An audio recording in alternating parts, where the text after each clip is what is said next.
Nimrod es uno de esos personajes que aparece brevemente en las Escrituras, pero cuya influencia ha dejado una huella profunda en la historia bíblica y espiritual de la humanidad. Su nombre está ligado a imperios, ciudades y rebelión. Un hombre poderoso, cazador, estratega y constructor, pero también símbolo del orgullo humano que desafía la soberanía de Dios. Su historia es mucho más que una simple mención en el libro de Génesis.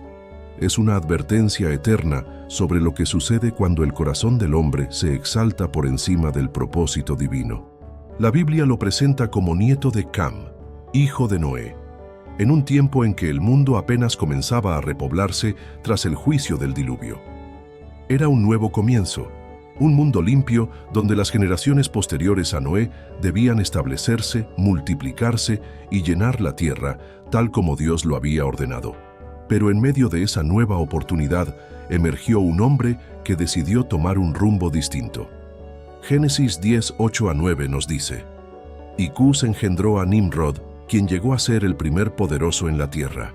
Este fue vigoroso cazador delante de Jehová, por lo cual se dice, así como Nimrod, vigoroso cazador delante de Jehová. Esta declaración ha sido interpretada de diversas maneras. Algunos creen que la frase «delante de Jehová» indica un reconocimiento divino de su fuerza y valentía, pero otros estudiosos sugieren un matiz de oposición, que Nimrod fue un cazador enfrentado a Jehová, es decir, que su poder no estaba alineado con la voluntad de Dios, sino erigido en desafío a él. No era simplemente un cazador de animales. Nimrod cazaba poder, influencia, dominio. Fundó ciudades, organizó ejércitos, levantó estructuras de gobierno, se convirtió en el primer gran emperador de la historia humana. Entre las ciudades que edificó estaban Babel, Erech, Akkad y Calne, en la tierra de Sinar.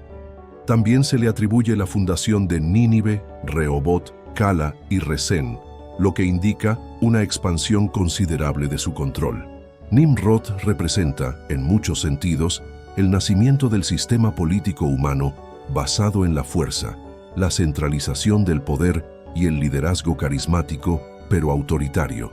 Un liderazgo que no se somete a Dios, sino que se eleva por su propia cuenta, confiando más en la organización y la autosuficiencia que en la obediencia.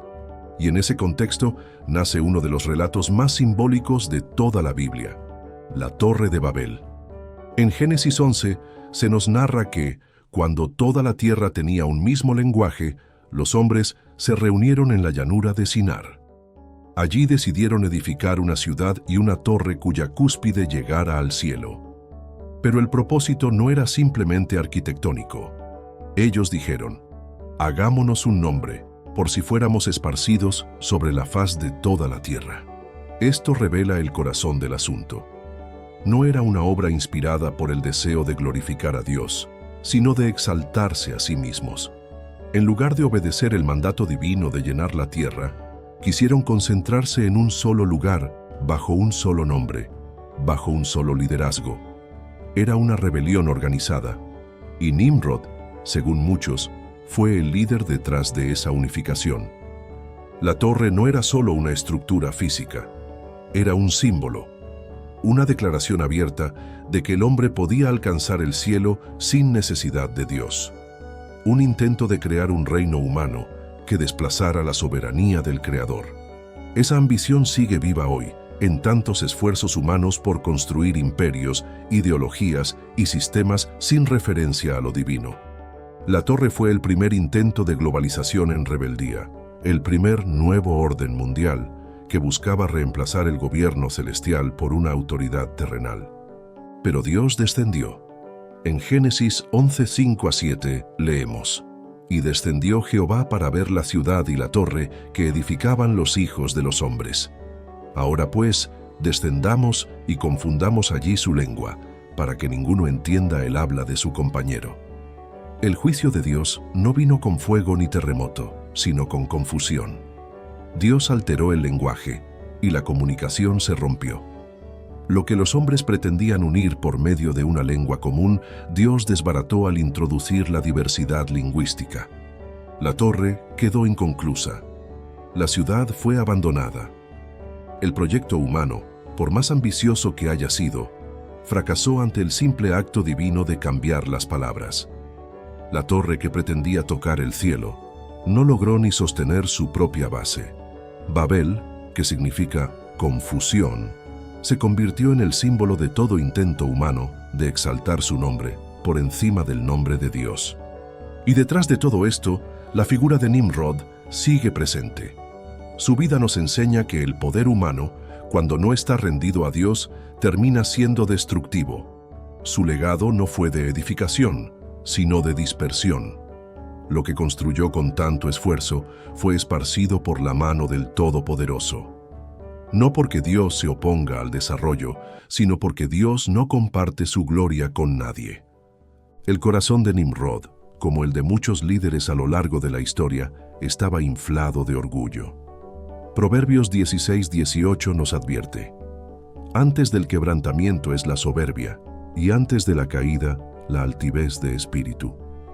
Nimrod quiso establecer su propio reino, su propia ley, su propia fama, pero olvidó que la verdadera autoridad pertenece al Creador, que toda fuerza humana es temporal, que los imperios pasan, pero el reino de Dios permanece para siempre.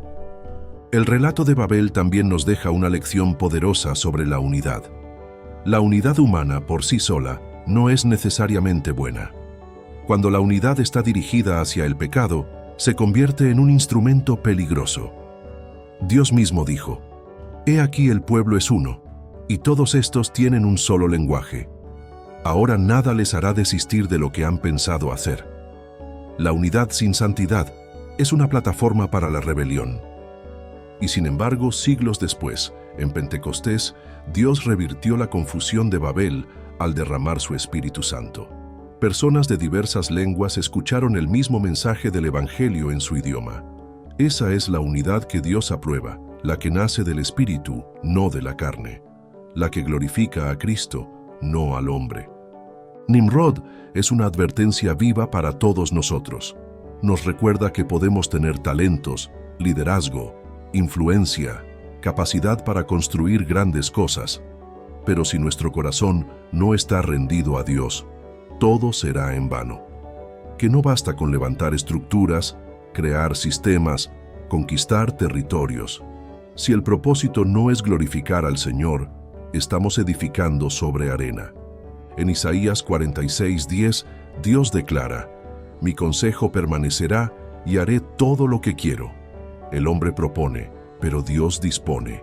Podemos planear, edificar, diseñar grandes proyectos, pero solo lo que está alineado con la voluntad de Dios tiene verdadero fundamento. Todo lo demás será dispersado, confundido, derrumbado.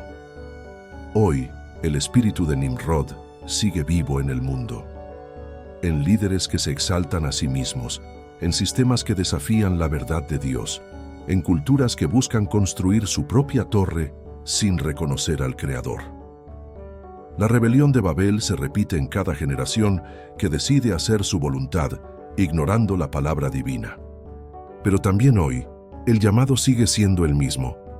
Rinde tu poder, tus habilidades, tus planes a los pies del Señor. Reconoce que sin Él, nada puedes hacer.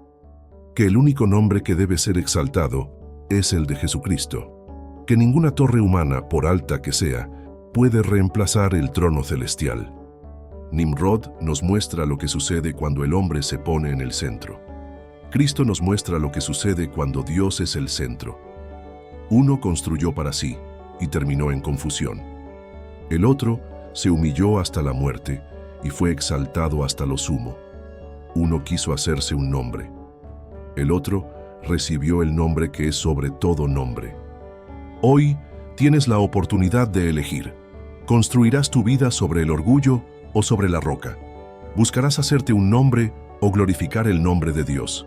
Que la historia de Nimrod y Babel no sea solo un relato antiguo, sino una guía viva para discernir en qué espíritu estamos edificando nuestras vidas, porque al final, toda torre levantada sin Dios será derribada. Pero toda vida construida en Cristo permanecerá firme para siempre.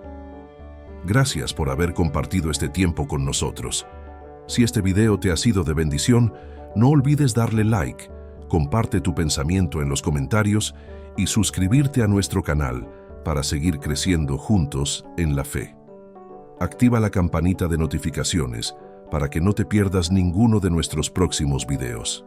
Que el Señor te bendiga abundantemente y nos vemos en el siguiente video.